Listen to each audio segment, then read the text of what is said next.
જૂના તવરા ગામે સત્ય સાની માનવ કલ્યાણ રથનું સ્વાગત કરાયું। શ્રી સત્ય સાની બાબાની 100મી જન્મ જયંતિની ઉજવણીના ભાગરૂપે શ્રી સત્ય સાની સેવા સંગઠન દ્વારા આંધ્રપ્રદેશથી પ્રસ્થાન કરાવેલા 5 માનવ કલ્યાણ રથો હાલ સમગ્ર ભારતમાં ભ્રમણ કરી રહ્યા છે। માનવ સેવા અને આધ્યાત્મિકતાનો દિવ્ય સંદેશ જન સુધી પહોંચાડવાના ઉમદા આશય સાથે નીકળેલ આ રથ પૈકીનો એક રથ આજે જૂના તવરા ગામે આવી પહોંચતા ગ્રામજનો દ્વારા તેનું સ્વાગત કરવામાં આવ્યું હતું। છેલ્લા કેટલાક મહિનાઓથી ભારતભરમાં પરિભ્રમણ કરી રહેલા આ રથો દ્વારા સત્ય સાની સ્વામીના માનવ સેવા એ જ પ્રભુ સેવાના સૂત્રને સાર્થક કરવામાં આવી રહ્યું છે।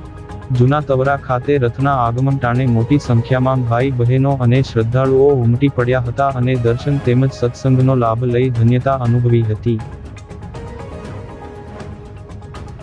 શ્રી સત્ય સાંઈ સેવા સંગઠન ભારત દ્વારા સમગ્ર ભારતની અંદર આંધ્રપ્રદેશથી એક સાથે ભગવાન શ્રી સત્ય સાંઈ બાબાની 100મી જન્મ જયંતિની ઉજવણીના ભાગરૂપે એક સાથે 5 રથો માનવ સેવાનો સંદેશો લઈને નીકળ્યા છે।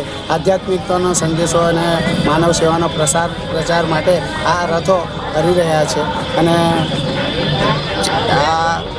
અત્યારે આ રથયાત્રા જૂના તવરા ગામમાં પહોંચી રહી છે।